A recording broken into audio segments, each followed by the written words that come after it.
Қайырлы күн достар, бүгін біз осындай өте дәмді әрі оңай содасыз ажурный блинчики дайындайтын боламыз.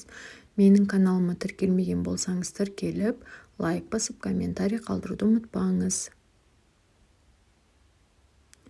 Бізге қажетті 3 жұмыртқа,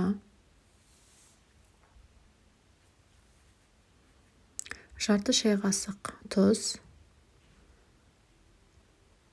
3 ас қасық қант, жақсылап араластырып,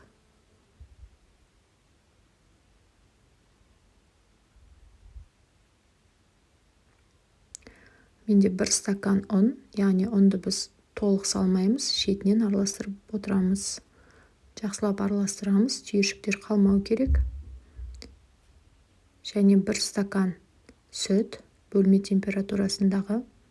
Енді осы жерде ұнымызды толық саламыз.